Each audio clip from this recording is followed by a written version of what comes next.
Oh, what's going on, everybody? G Funky Boxing, the boss is back. Thank you all for joining me. Special time today, a little earlier than usual, but on vacation this week and next week, so figured I'd do some shows during the daytime. I've been going live late as of the last couple months, but hey, it's when I'm free. I don't do this for a living. I'm here to talk boxing with you guys, share information and all that good stuff. So hopefully you guys are ready for a good show. I think I got some good stuff here for you guys to check out and everything. So if you're new to the channel, subscribe, hit the like button, hit that notification bell. Want to say what's up to my man Wheelchair John. Hey man, glad to see you here. You normally don't catch the shows live, so glad that you're here. Iceman as well. Puro Sur is here. HLD, what's up, guys? Thank you all for being here. Few things I want to say. Boxing Vitals is here as well. What's up? Um, First thing I want to say is this. More sad news has come out. Um, Looks like Steve Smoger, the referee, has passed away. So we want to say rest in peace to him. We just lost a referee a couple weeks ago, Mills Lane, and now another one. So, man, these guys are these legends, man. They're going away. So rest in peace to him, and prayers to his family that they get through this tough time. Dimitro G, what's going on, man? Appreciate you, Fotex, as well. We're gonna talk a little bit about MX Gloves. There's been a lot of stuff that's been said recently about these gloves, uh, stuff that's just not true, and we're gonna get to the truth because you guys know how I do it here on this channel, man.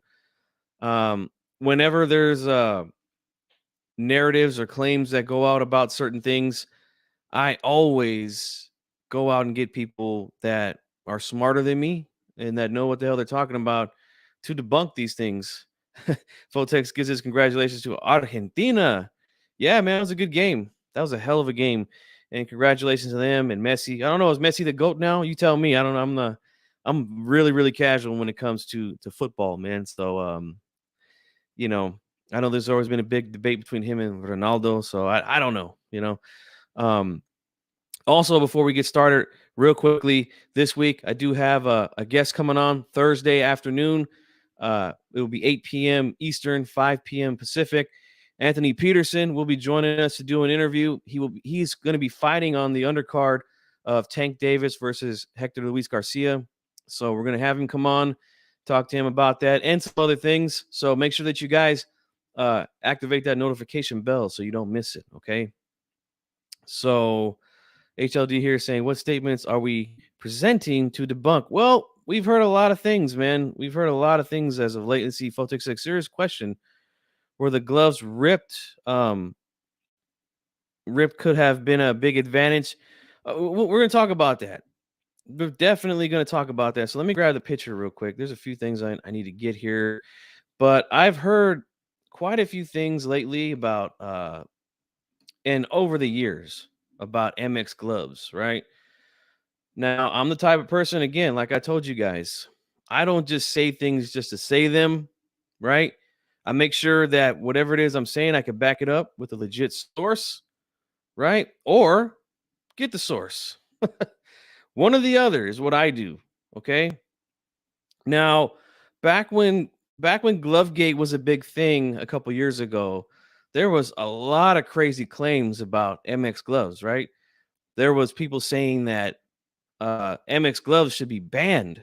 Nobody should ever wear MX gloves in the sport of boxing, right? Even though every commission in the state, in the United States, that is, from my understanding, they're legal to wear, right? They comply with everything. Um, there's people that claim that they've never seen gloves look that way, right? And again, all this is going to be explained here in a few minutes, right? They talk about how wrinkly they look and how floppy Fury's glove was against Wilder.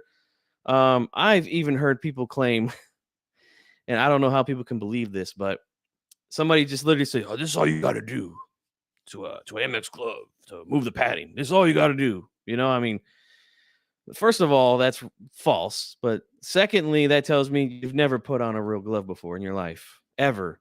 And you're just talking out of your ass. All right.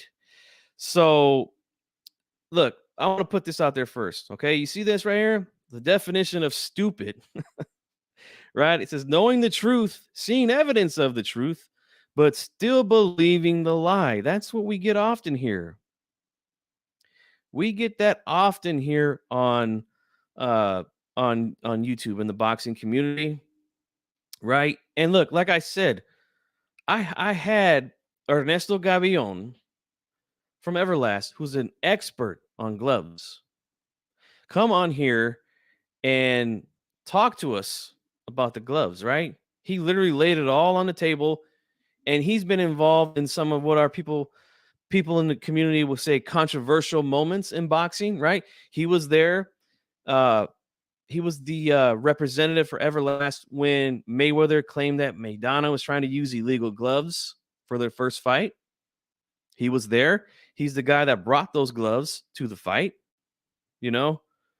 And he talked about that a little bit. What's going on in boxing gyms? Hey guys, this channel right here, subscribe to this channel. Great channel, great information and education you'll get on breaking down fights, boxing gyms, film studies. Great channel there, guys. Check him out. Get This Smoke is here. Hey man, I haven't seen you in a long time. Get This Smoke. Thanks for stopping by though, man. Appreciate it. Let's see. Boxing Mouse says Ernie is one of the best in the business. Yeah, I had him come on, right? During this whole Javier, what's going on to Javier as well. I had him come on during the whole controversy with Wilder and Fury, right? And again, like I said, he was there when the Mayweather Maidana situation happened. He was also there at the first fight between Wilder and Fury, right? Where all the Glovegate claims came from originally. Um, he talked about that as well. I'll show you guys the interview right now. What's going on to Joe Lopez, 40 ounces.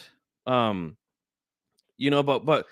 really what I want to show you guys right now is him explaining what the gloves are made out of, right?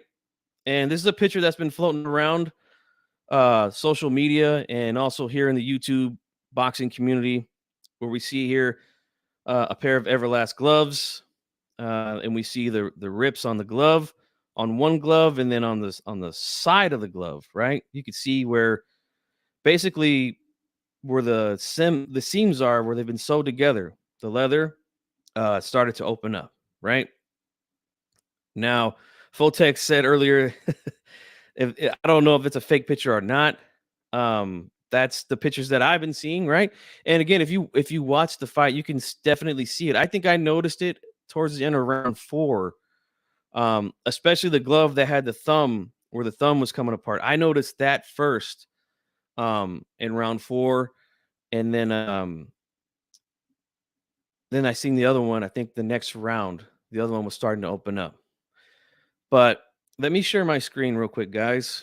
So we're gonna check out what Ernie had to say about these gloves, right? And again, these are not my words. I tell you guys this all the time, right? I always get people on that are much smarter than myself to talk about these things. That's what I do, because yes, I've put on gloves before in gyms. I've been hit with gloves. I've hit people with gloves, professional gloves, that is.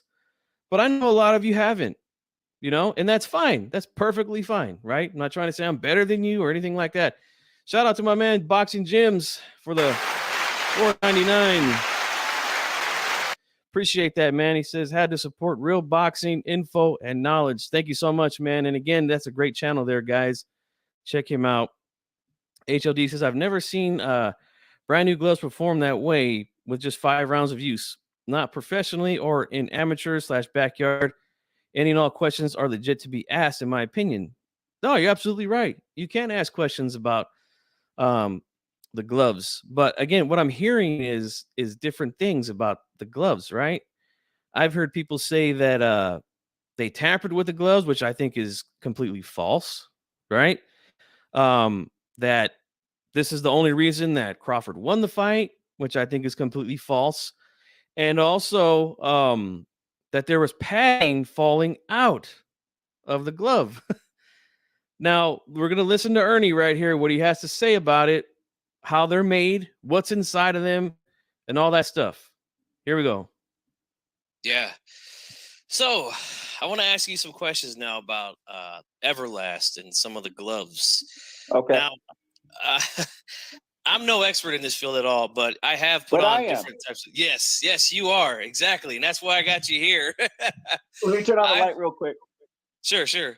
I've put on gloves. I've put on different types of gloves before when I was young in the gym, training and stuff like that. But we have issues sometimes with fans that don't really know much about gloves. So, as far as Everlast goes, do you guys?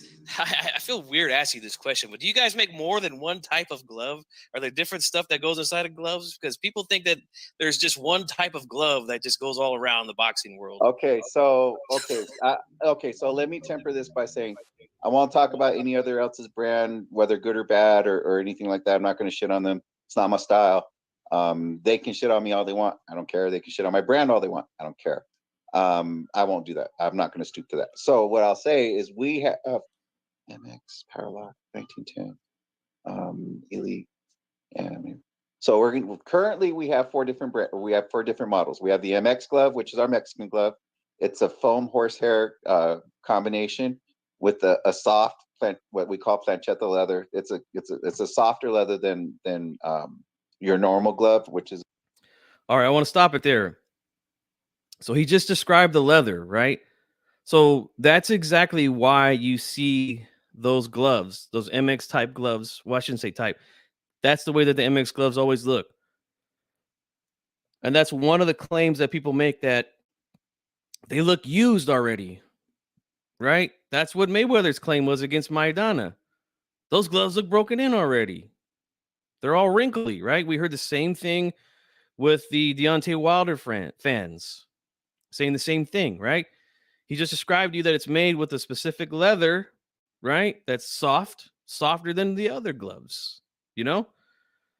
Jim's here says, if you have ever bought a pair of boxing gloves, all you will have to do is look at the reviews. You will find reviews of gloves ripping after minimal use.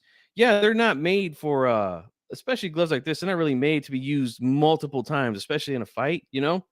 And even if you buy, like you said, Jim's, like if you buy the bag type gloves specifically for bags, they tell you that they won't last that long, you know? But again, and I wish I had the interview with Leave It in the Ring, who's in the bottom right of the screen right now. He did an interview with Ernie as well. And in that interview, Ernie said that the reason that they make the glove with this type of leather is so that they can be flexible, right? Because fighters like to use those flexible type gloves to parry shots. They want to be able to open the hand to parry shots, right? So that's why they're a popular glove with a lot of fighters. So let's go ahead and continue. This is regular rawhide. We also have our Elite, which is kind of similar to the MX, but with a harder shell, harder leather. We have our Powerlock, which is a all foam glove with a detachable thumb, so that you can have a free roaming thumb. And then we have our new glove, which is the 1910. That's a remake of an older glove we had. We streamlined it. It's a thinner profile. It's got the detachable thumb for that way, so that way you can like comfortably tuck it underneath. That's an all foam glove. So we have four models. We have a fifth one coming out. We're waiting, final development to send out. But yeah, so we have four different models of fight gloves. Now we also have umpteen different models of training gloves, ranging from kids all the way up to professionals. But those are the four models of fight gloves we have. I want to ask you a question here, really quick. The MX glove, it seems to be a quote unquote, not in my opinion, but according to some YouTubers on here, a controversial glove that should be illegal, right? Can you describe the MX glove? Why would a boxer want to wear MX gloves? And what process do you guys go through to make sure a glove can be legally used in a professional prize fight? Okay, so Tremendous the MX question. glove is a foam and horsehair glove. It's handmade in Mexico. It's actually made in Mexico. It's not, we don't call it MX and make it in Indonesia. It's actually handmade in Mexico. It uses a softer leather, like I just described earlier. It's what's known as a tech pack is what's the inside. So now a lot of people think that, you sew up a glove, you stuff stuff in it, and there's your glove. But no, it's actually not quite like that. It's actually, a glove is made up of a tech pack, which is a kind of a nylon insert. All right, let's stop it there. Now he's describing what goes inside. And let me show this picture again. You can kind of see what he's talking about, right? You can see directly under the leather, there's foam. And then you see that black pack, which he called a tech pack, which is where it's an insert that goes in there, right? It's not just, they don't just grab a handful of horsehair and foam and then throw it in the glove and then sew it up. That's not the way it works, right? And again, the guys that claim all you have to do is just rub your knuckles over rub your hand over the knuckles area, you can just move the padding. Like, that's not how it works, guys. Sorry. So again, this is information, right? This is all information about what these gloves are made out of. That has different compartments where you put different materials in it. Once that tech pack is created, then it slides inside of the glove, and then it's sewed up, and so now you get the actual layout of a glove. The controversy around it is that it is a soft glove, but it is also a combination of foam and horsehair. Now there are other brands who also make a combination of foam and horsehair gloves, that emulate kind of what we do, and there's no controversy with that. But I do understand. I think it all stemmed from the Maidana Mayweather thing, and it's gained notoriety since. I was actually right in the middle of all that. I was actually at the glove selection when it all went down, and I get it. I understand the concerns about it. I also understand that it's by far our most popular glove. People, a lot of fighters prefer it. I will say, if you don't have the best hand wrappers in the game, try not to use it. We are very, very. See, that's another claim that's been going around, that MX gloves are not good anymore because fighters break their hands when they use them. Well, like he just described to you, if you don't have a good hand, someone wrapping your hands who's really good at wrapping hands, then you probably shouldn't use the glove, right? That's exactly, now again, to go back to the Wilder situation with Fury, that's exactly why Wilder stopped using MX gloves, because he did use them often through his career, right? He used them against Chris Arreola. He broke his hand in that fight. And quite a few others, I believe. I can't remember, but he used MX gloves quite a bit through his career, and then he switched over to what's called the Power Lock, which Ernie described earlier as an all foam glove, which is again more. It provides more protection. It's not as flexible. It's a little more stiff, the leather. So again, this claim that these gloves aren't good anymore because fighters break their hands is, in my opinion, is nonsense. Again, this is why you have somebody wrap your hands for you underneath to protect your hands, right? So Ernie just said, if you don't have a good hand wrapper, you probably shouldn't wear them. Let's continue. Very, very cautious and careful with that glove above all, because we know that there's a lot of scrutiny under that glove. So we always constantly, if there's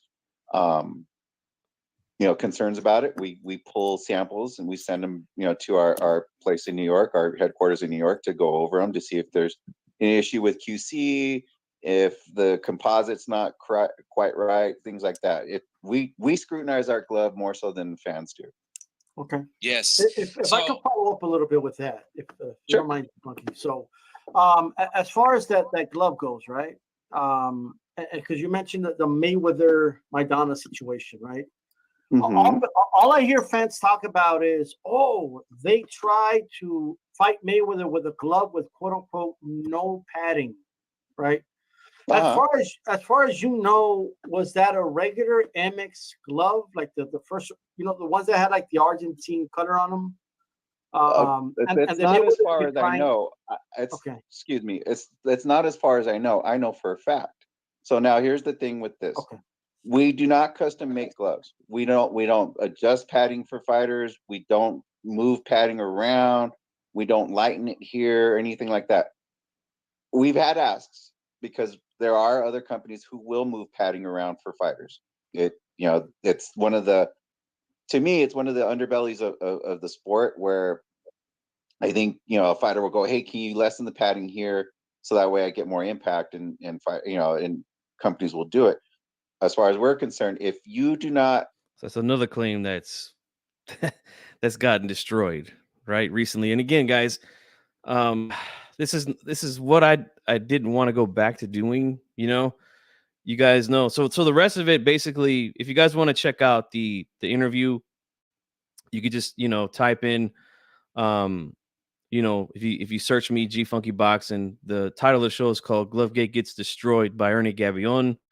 I cut a piece of the Mayweather talk during the fight with Maidana, and also what he saw happen backstage with Tyson Fury and Deontay Wilder during the first fight. So check it out, guys. If you want to check it out, you can go ahead and review the whole interview that we did last year. And again, I felt like that's one of those interviews that should have gotten I mean, of course we all think when we post content, yeah, this should blow up. But name me one person at that time that went out and got an expert to talk about gloves. It was very few. And it was none of those big channels that were claiming the things that they were claiming about the gloves. They never reached out to Everlast to get a representative on to talk about it. What's going on to the GOAT. So I just wanted, again, present the information about what the glove is made out of, how it's designed, what's inside of it, all of that stuff, right? Again, this is just all information that just literally destroys a lot of narratives that are out there right now. And look, if you want to remain stuck on stupid, like the saying goes, hey, you're more than welcome to, right? I'm just here to present the information on the glove, right? Now, as far as the results go for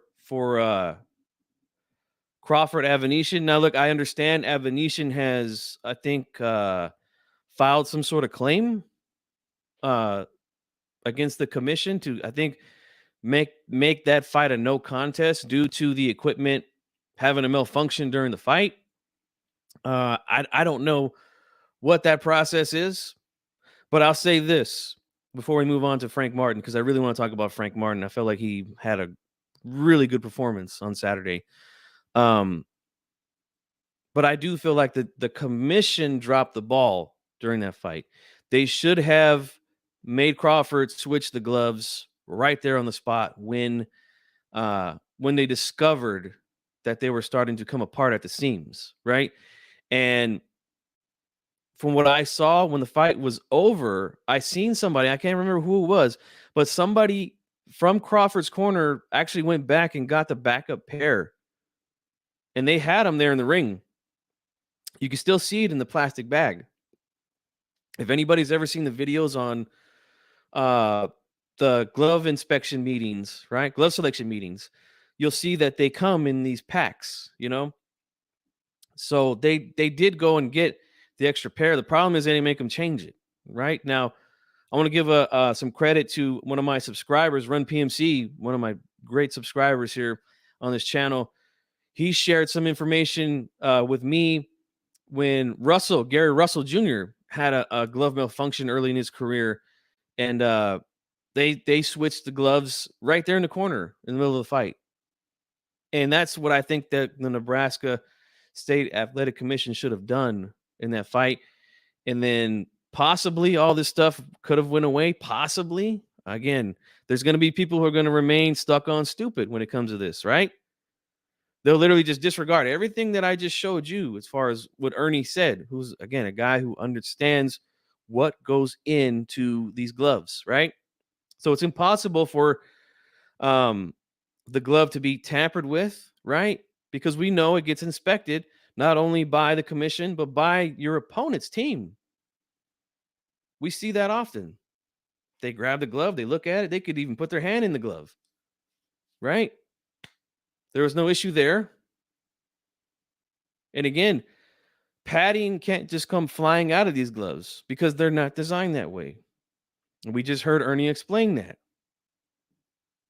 So a lot of these claims, again, have just got destroyed by an expert, not me, right? Not G Funky Boxing, even though it's coming from this channel, not me, an expert. And that's what I like to do, right?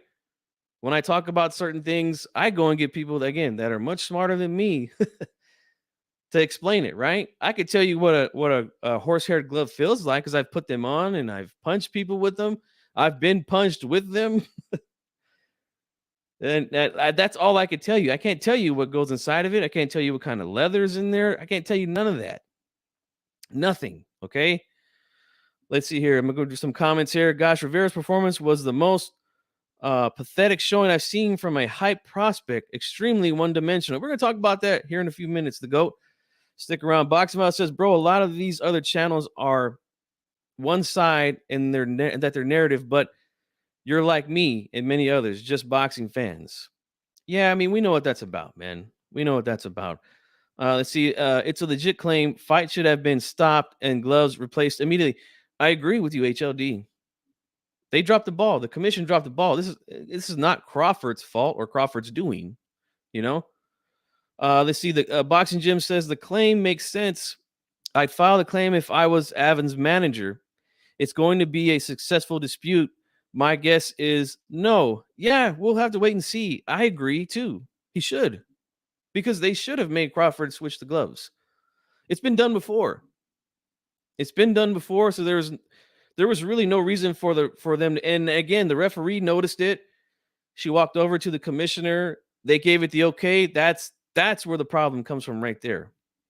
But do I think that he knocked out Evanesian because the glove was opening up? No, I don't think so. I think it was just a great combination landed by Terrence Crawford. Boxing Mouse says that just shows that some of these commissions are not all equal. Nevada, California, Texas, New York do great jobs. Yeah, they're all a little different. That's for sure. As far as the protocols and policies and things like that. And that's another reason why I decided to do the series, the Gym Chronicles. I'm going to be talking to various gym owners and trainers throughout the country. And they're all going to talk about, you're going to notice how things are slightly different when it comes to the same things, basically. Like when I asked Coach Christine about how she wraps hands, right? She wrapped Alex Martin's hands for his last fight on the Virgil Ortiz McKinson undercard. Her technique is going to be different than others. Again, she's in the state of Texas. That's where that fight was. The commissions are different, the way that they allow certain things to be done. And again, that's the whole point of the show, is to, again, educate fans on these things that we don't know about, because we're not backstage, we're not wrapping fighters' hands. We're not training them. We're not in the gym with them. It's all about information and education, man. What's going on to the Fight Doctor? Appreciate you being here, man. Let's see here. Oh, okay, this is a claim to to Michel Rivera. So again, I want to talk here about Frank Martin, man. Frank Martin, man, that was a really, really impressive performance by Frank Martin, man. And to what the GOAT said earlier in the chat, look, did Rivera Rivera really helped him out? Yes, he did. I'm not gonna lie, he did. He looked like a deer in headlights against a southpaw, didn't look prepared at all to deal with the lefty. Stayed right there in line. Was ducking down to his right, which is right in line with a straight left hand from the southpaw. Just, I mean, really, really bad. Really, really bad. preparation, and even listening to the coaches in the corner in between rounds. Right now they're telling him, it went from giving some instructions to being very desperate and telling him to go for the knockout, but then not telling him who, or excuse me, not telling him how to get the knockout. What's going on, Jackson Bryant? Thanks for being here. Again, guys, hit the like button for me. And if you're new to the channel, subscribe. I would appreciate that. But look, I want to read HLD's comment real quickly. Hype prospect, who hyped Rivera other than being a legit prospect? No one ever said he was a world beater. Narratives created by false statements as such.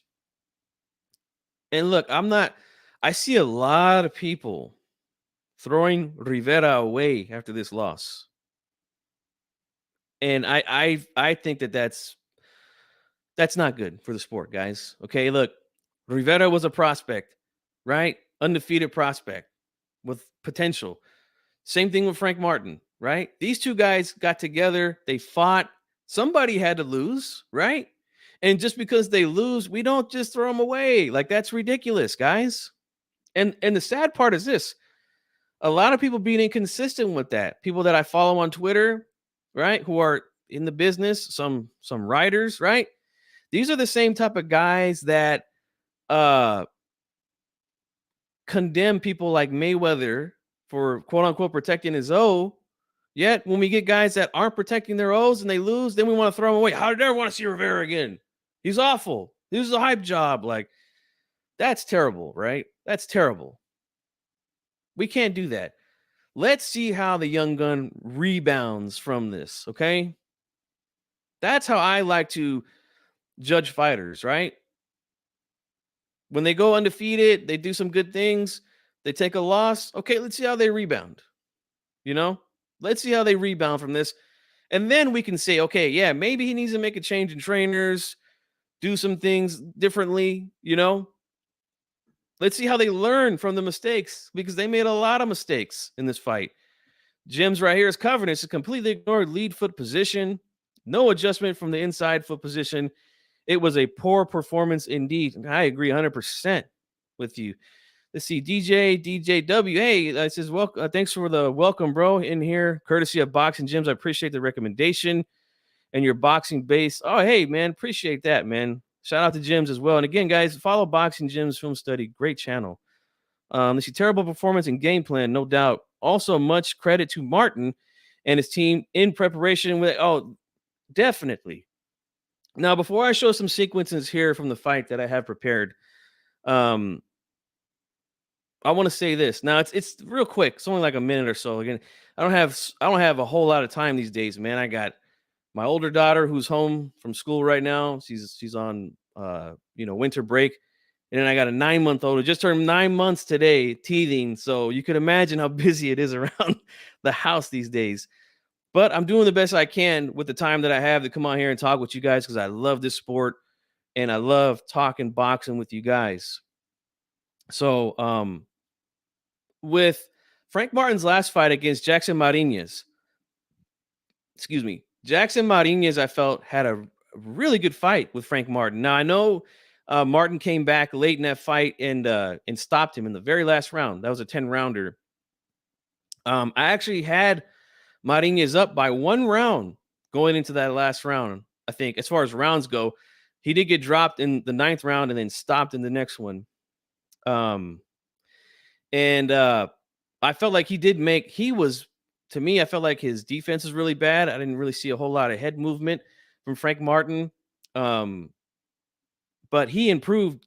I felt like he made some serious adjustments going into this fight from that Marinez fight. Because like I said, he was getting hit with a lot of straight right hands, a lot of uppercuts to the body by Marinez.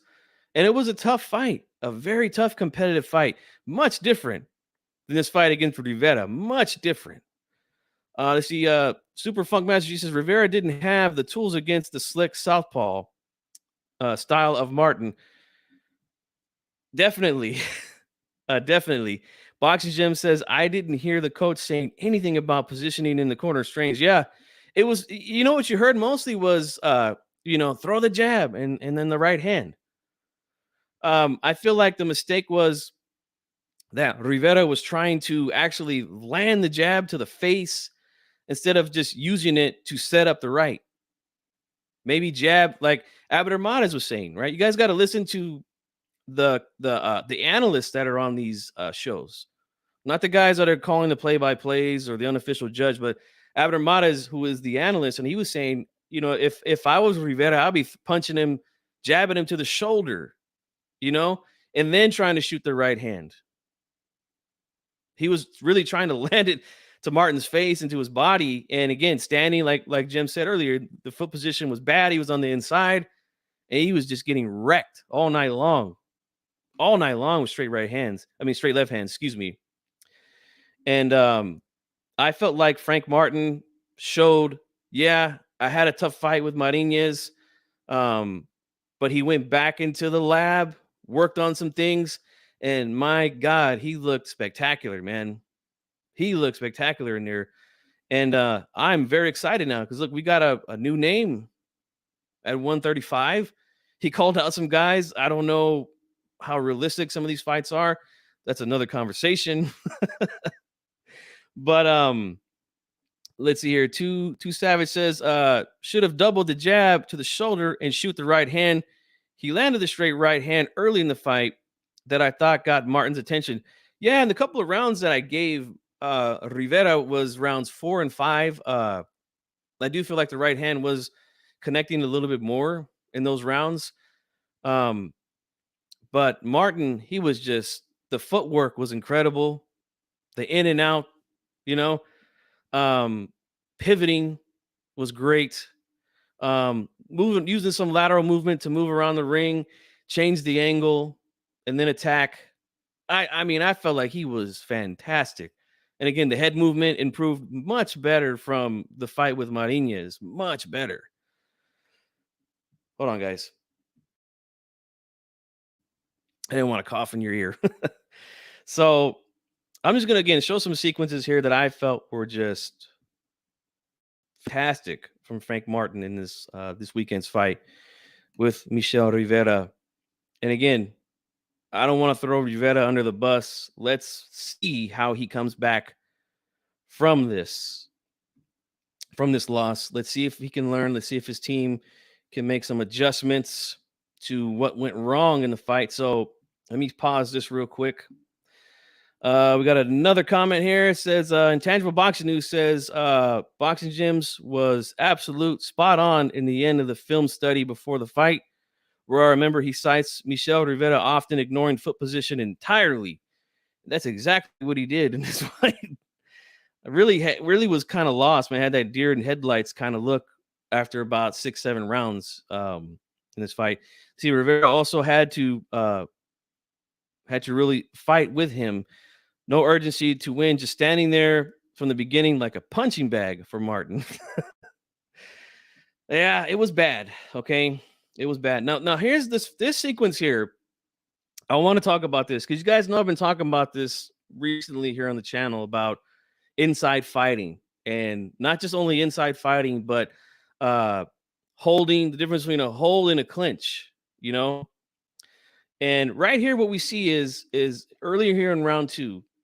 This is a sequence where Kenny Bayless let Martin and Rivera fight on the inside. And I want to just show you guys what I talk about when I tell you there's a difference between a clinch and a hold, right? If you're holding a guy, if you're holding his body, if you're holding his head or got him in that, sometimes we see the fighters get him in the headlock, right? Those are holds right there. And that's just illegal, flat out. Not supposed to be doing that. What we see here is these guys clinching on the inside, right? You see Martin's got his hand around Rivera's hand, right? And then we see 2 free hands on the side where the camera is, right? So we're going to see these guys get to work, and then we're going to see the referee allow them to do it. So let's take a look real quick. Now we see Martin here. He's going to throw a left uppercut, boom, right there to the body. Now Rivera is going to throw an uppercut, boom, on the inside. Martin comes back in with another left. You know, Rivera catches it on the inside. There's a right hook. And then there's another one. Again, these are really hard to see because there's such short shots on the inside. But Bayless let them work in there, which I think is okay. I'm fine with that. Again, they're fighting in there. They're throwing punches. Now, he broke it up shortly after that. But even if you go back and listen to that right there, second round, 2 minutes and 42 seconds, you'll even hear Abner Mares say, Bayless letting them fight on the inside. Because that's inside fighting right there, guys. That's not purposely holding to stall the action, right? Survival tactics, right? That's not what that is there. That's good inside fighting, in my opinion. Some of you might agree, some of you might disagree, but that's what I see right there. Now I'm just going to show some clips here of some more good boxing here from Frank Martin. Let's see here. Again, leading with the jab. Now here's what I like right here. You see the lean back? Now I talked with Coach Christine about this. She showed her students doing almost this exact same drill with the head movement drills where they lean away from a shot. And we see him again. Again, this is stuff that he really wasn't doing much against Marinez. But he made a nice adjustment here. And I see he leans away from the straight right hand. And then we'll see him, boom, get the head control. And then, bam, shoot him with the left hook. And that's a great maneuver there by Frank Martin. I want to pull it back just a little bit right there. Slight head control right on the top. Right, lets him go, and then boom, shoots that left, catches him cleanly with the left hook. Great stuff there, man. Great stuff from Frank Martin. Now here again, we see them, tapping the lead hands, which is what you often see. What's up, Hawker Mustang and Chain? What's going on, guys? We see this often with Southpaw Orthodox, right? Lead feet, lead hand touching. We see this quite often. Now we're going to see, again, more control here from Frank. Control that lead hand, knock it down. Shoot a little right hook, which catches Rivera. Shoots a straight left, that lands. And now look at the pivot. Oh, man, beautiful stuff. Now right there, Rivera gets the hand up, right? So he does catch it, but it does get through a little bit because Martin threw a really hard left hook. Because you could see right there the follow through. Did catch Rivera with that, but man, that was a thing of beauty right there. That was an absolute thing of beauty. The footwork, again, the hand control, and to come over the top with the right, shoot the left, pivot outside, and then throw that left hook. Beautiful stuff there from Frank Martin. Here again, we're going to see some good footwork. What I talked about, the in and out, which is, I love this. This is boxing one-on-one, guys. This is beautiful stuff. Again, look at the hands. Martin with the hand control. Boom. Straight left hand to the body. And again, look at the feet. Gets right out of there. Avoids the attack from Rivera. Beautiful footwork. Beautiful defense. That's ring generalship. Clean punching. That is just phenomenal stuff. Defense, again, to avoid the attack. Avoid the counter back from Rivera. Beautiful stuff, guys. Here again, control the hand. Pop him with the right. Ooh, straight right hand. Left. Look at the right hook to the body there. Beautiful. Right under the guard. Straight left, right on the money. Another right hook. Another left. Jesus. Great stuff, man, from Frank Martin. And again, a lot of the stuff he wasn't able to execute against Marinez. He made some serious adjustments, man. Serious adjustments. Now, here's a sequence that I really want to talk about. Because in my time here on YouTube, I've been here a long time, guys, 11 years. When we see guys use footwork, right, in a fight, it often gets called running. Okay, now I'm not the type of guy to do that. I don't say fighters run. You've never heard me say that on this channel, right? If anything, they're just wasting energy, and I call it wasted movement. If you're just going to move around the ring and not set anything up, that's just some straight wasted movement. So we're going to see here is Frank is going to land a nice right jab. He's going to use some footwork to pull Rivera back to the center of the ring and then hit him with another shot. Some guys will call this running. I think this is just really good boxing. So let's check it out. Boom, hits him with the jab. Again, look at the footwork. Let me move around, change the angle on this guy, shoot another jab, and then bam, straight left to the body. Tremendous work. Tremendous work from Frank Martin. Let's give him a hand, guys. That was great boxing from Frank Martin. And again, he had, in my opinion, some of you might disagree with me, but in my opinion, he had a little bit of a poor performance against Marinez. But look at the adjustments that he made from that fight to this fight. Totally different, man. Totally different. And credit to him, Coach Derek James, who's one of the best in the game right now, for making the proper adjustments against another good boxer in Rivera. And Rivera is a good boxer, man. But he's just gonna have to take this loss. And again, I seen another channel here, Broadway Joel, who's a big supporter of the Dominican fighters, because he's a Dominican himself. Check him out, subscribe to his channel as well. But he got an interview backstage with Rivera immediately after the fight. And good interview, man. He was very disappointed that he couldn't get the win and that he lost the way that he lost. But from what I hear, he started talking about other things like, I don't like losing. I can't handle the loss well. He goes, I think he even brought up PlayStation. When I'm on the PlayStation, I don't like losing, which is, I like that. That's good. To me, I think hearing stuff like that, I think he's going to get back in the gym and he's going to make some adjustments, make some improvements. And I think he's going to come back strong, man. Do I know for sure? No. But when people are competitive like that, I think he's going to make some changes in what he has to do and learn from this. But yeah, if you're not prepared for a southpaw, man, they can make you look bad. They can really make you look bad. See, okay, I read that earlier. Let's see. Two Savages. Derek James was giving good advice. I heard him say, throw the backhand uppercut during a round once he saw Rivera dipping to his right. Yep, just a bad position to be dipping that way against a southpaw. Rivera stance / technique wise looked like a beginner from his first pad session. Had no confidence in his lead straight right hand because Martin would continually get outside position when committing. Yeah, his footwork was just Martin had the edge in the hand speed and the faster feet. That's for sure. That's for sure. And that was very obvious during the fight. Let's see here. The GOAT says Rivera didn't even have a left hook. And you know what? That's an underutilized weapon against a southpaw, especially if you can get the lead foot position. If you could win that position and throw the left hook over the top of the lead hand of the southpaw, yeah, you could definitely. That can definitely. It's an underutilized weapon, in my opinion, against a southpaw. Definitely, man. Let's see. Rivera lack of amateur background and one-dimensional position exposed itself.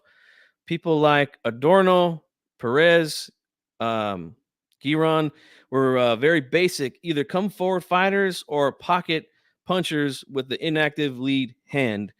I feel like the Adorno was that Joseph Adorno or Jeremy? I can't remember which one he fought. I think it was Joseph. Blessed hands, right? No disrespect to him, but I think his brother's a little bit better. But I think that was a really good win for Rivera. At the point of his career, he's still young, man, 24 years old. Marinez is good. It's hard to look super good against him. I thought he won every round versus Romero. Yeah, he got robbed in that fight. That's for sure. That was a bad decision.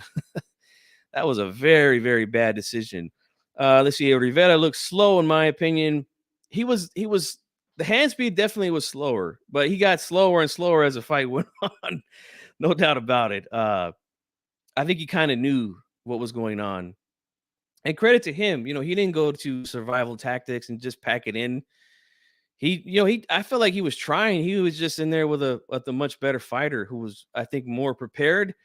And like I said, faster hands, faster feet, reflexes, I mean, all that stuff just looked on another level from Frank Martin. What's going on in the team, Batman? Appreciate you guys. I'll stay on here for a few more minutes, maybe another 15, 20 minutes, guys. Hold on, give me a second, guys. Sorry, I hit the wrong button. I meant to turn the camera off.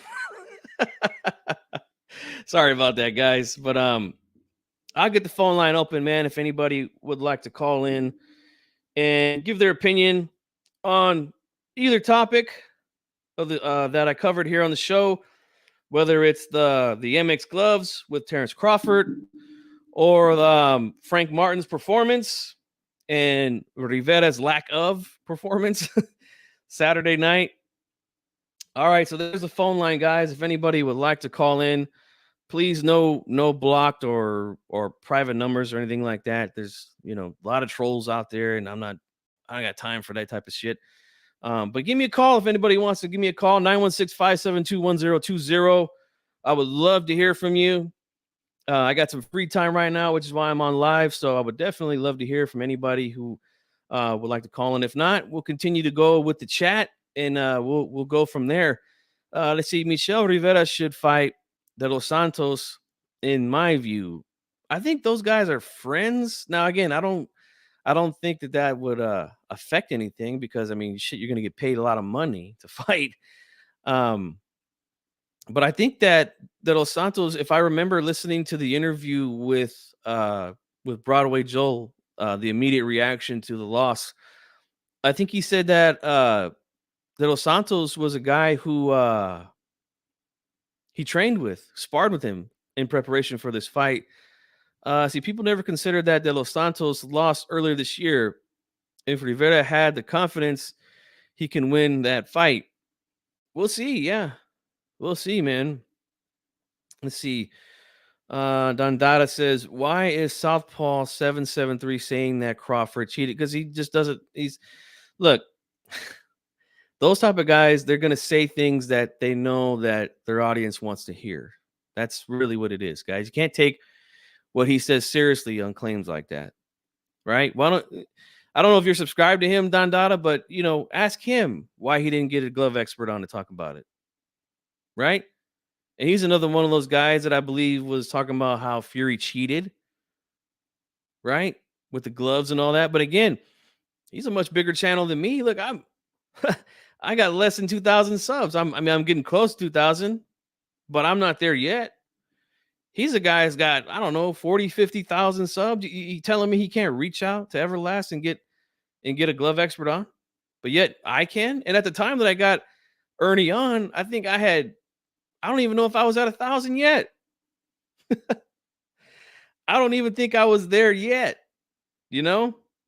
So there's no excuse, man, for these guys.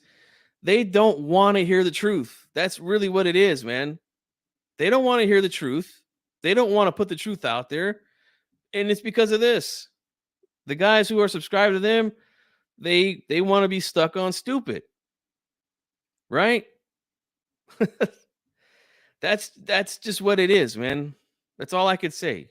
Really, that's all I could say. Intangible Boxing News says, in my opinion, Crawford didn't cheat. Probably pulled the old gloves out of his granddad's garage.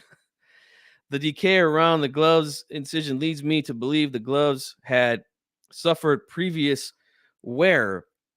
I mean, look, if let me read this comment, then I'll address this. He's Will Boxer salute. What do you think about the Virgil Stationis? I think that's a fight the year candidate. Yeah, it could be. Could be. I think that's a fantastic fight. I hope it gets made, man. I think Golden Boy won the purse bid, so that's very encouraging. That's very encouraging, and I hope it happens, man. It's a fantastic fight. I don't know if you're being serious with this or not, but as far as I know, when commissions inspect gloves, like they get, again, Ernie said it in the interview. I don't know if you were here at the beginning, but if you go back and listen, to guys, I'm sorry, the phone number came up. He talked about how it gets sent, to the promoter. Then the commission takes them, they keep them, right? So it's never in the hands of the fighters, these gloves, especially the custom made ones, Let's see. Michael James 616 says, just got one new sub, courtesy of the homie boxing. Oh man, I appreciate that, man. Thank you so much. I won't let you guys down at all. Again, here I just like to talk boxing, man. I'm not into the drama and the things like that, and that's exactly why I'm subscribed to boxing gyms. You know, he does the same thing. Let's see. Intangible says Southpaw is a troll, pathetic, comedic ways. Yeah, I mean, yeah, he's found a way to make money, man. That's all I could say. You know, I know he goes around and says crazy, outrageous things about people. That's not my style, man. I didn't come here to YouTube to do things like that. Now he has been in my chats, you know, last year when I was doing regular live shows. He would often come in and say racist things to try to get reactions out of myself and my co-host, but never took the bait, man. Never. That's not what I want. That's not what I want to do here on this channel. But let me you know what, I'll do this for you guys real quickly. I'll get the link to the interview that I just showed with Ernie. I'll put it in the chat, and then you guys could check it out. I would really appreciate it. I thought it was a really good interview, man, that we did. And again, I felt like I really should have been put out there more. So if you guys, you know, I would love for you guys to get this out there, this interview, because Ernie debunked a lot of narratives that were out there with his knowledge of gloves. Again, he's an expert. He's not just some guy on YouTube that makes ridiculous claims. There's the link, guys, right there. It's in the chat. After this, if you could, you know, share that interview around. It's at the 30-minute mark of that show. We talked a little bit about other things because Ernie does do work with Golden Boy. So we talked a little bit about some of the Golden Boy fighters. But right at the 30-minute mark of that show is where we go into asking him questions about the Everlast MX gloves. And he basically tells you everything you need to know about them, what they're made out of, what's inside, all that good stuff. Dimitro G says, basic statement, glove issue or no glove issue, Bud was going to KO David at some point. I mean, I agree with that too. I picked him in 7. I had Sean Gringo Hicks from Long Live Boxing out with me. We did a prediction for that. He said round 6, so we got to give him a hand. Let's give him a hand real quick for predicting the right round 6 for Terrence Crawford. Let's see. William Rick says he said something about Kobe and his daughter. He sure did. He said something about a lot of people's kids on here, man.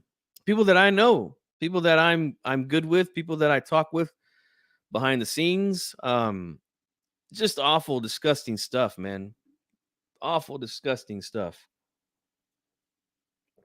But unfortunately, in the world we live in today, there's an audience for that. You know, there's another gentleman here. I'm not going to say his name, but he said awful things about another content creator's newborn son who was in the hospital. Right? That individual got slammed so hard from a lot of people that he shut down his channel. But then, of course, he comes back, and that guy's got like 5,000 subs, believe it or not. Unbelievable that someone who could come on here and say those kind of things about someone's kid who's in the hospital can come back and get that many views. I mean, just sad. Really is sad. You calling me by my old name. You must be somebody else then, man. What's my knockout of the year? Actually, you know what? I'll be live New Year's Eve, December 31st. There's going to be a fight that day, Ioka versus Franco. So I will be covering that fight. And then later that day around noon Pacific time, which will be 3 p.m. Eastern, I'm going to do a show. I'm going to do my, give out my end of the year awards for, fighter of the year, fight of the year, all that good stuff. So make sure if you're already subscribed, make sure you activate that notification bell so you could be there for that show, man. got a nice show planned for that day. That individual said degenerate things about it. Yep, sure did. He sure in the hell did. And then he came back and got all these subscribers. Go figure, you know. Let's see. Dundada says, I've been watching you since 2012 or something like that. Just different devices and accounts. Okay, that's cool, man. I appreciate you, man. I've been here a long time, man. Long time. And yeah, I've been on an hour. I usually like to keep these shows around an hour. I really, again, I just can't go much longer than an hour, man. It's it's really hard, man. But I do appreciate all of you guys being here. So I'm just go ahead and let's see, take down this number here because I'm gonna wrap it up real quickly. Appreciate all you guys being here again. Hit that like button for me, man. That's the most important thing you could do for any channel on YouTube. If you love the content, make sure you hit the like button for them, man.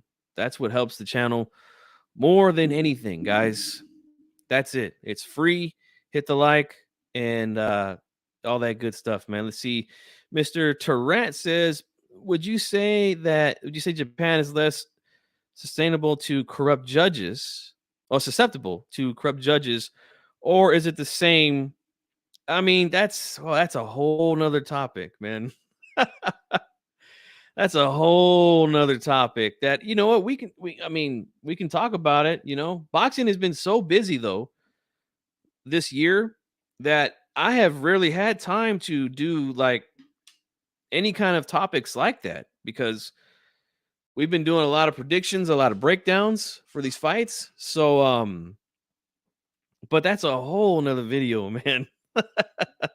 A whole nother one. See, content trash channels get all the subs. Yeah, that's the unfortunate thing, man. And that's why, again, guys like Boxing Gyms, who was here earlier, I don't know if he's still watching, but I appreciate him. You know, he came through, gave me a super chat, sent some people my way.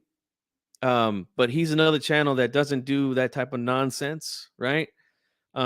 He breaks down film and man, he's really, really good at it. I mean, man, really, really good at it. So subscribe to that channel, guys. You can definitely learn something about styles and things like that. Very educational channel. And that's been really my goal this year as well. You guys know that this whole year I told you that I'm done talking about other channels, narratives, and things like that.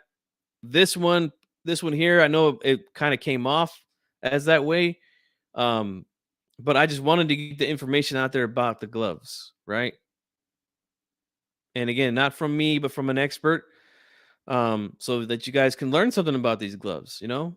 And then when you hear nonsense like that, you can just brush it off because now you know. Now you know what these gloves are made of.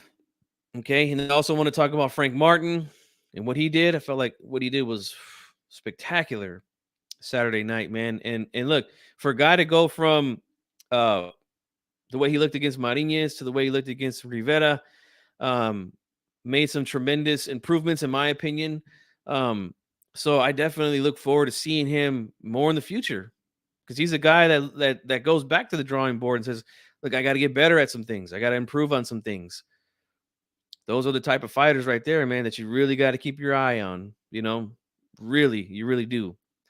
So, that's it for this one, guys. Again, don't forget this Thursday, 8 p.m. Eastern, 5 p.m. Pacific, I will be live. We're going to have Anthony Peterson, brother of Lamont Peterson, on. He's going to come and talk with us about his fight. He's going to be fighting on the Tank Davis, Hector Garcia card. So, make sure that you guys are there for that one. All right. Should be fun. Should be a lot of fun. We're going to talk about some other topics as well during that show. So make sure you're there, guys. All right. So that's it for this one, man. Appreciate all of you guys being here. This is fantastic, man. I'm going to be trying to do more shows. Like I said, I'm going to be off the next couple weeks. So I plan on doing some more shows like this. So again, if you're new to the channel, hit that notification bell if you subscribed. This way you won't miss any of the content that I put out there. Appreciate you all for being here. This is G Funky Boxing. I'm out.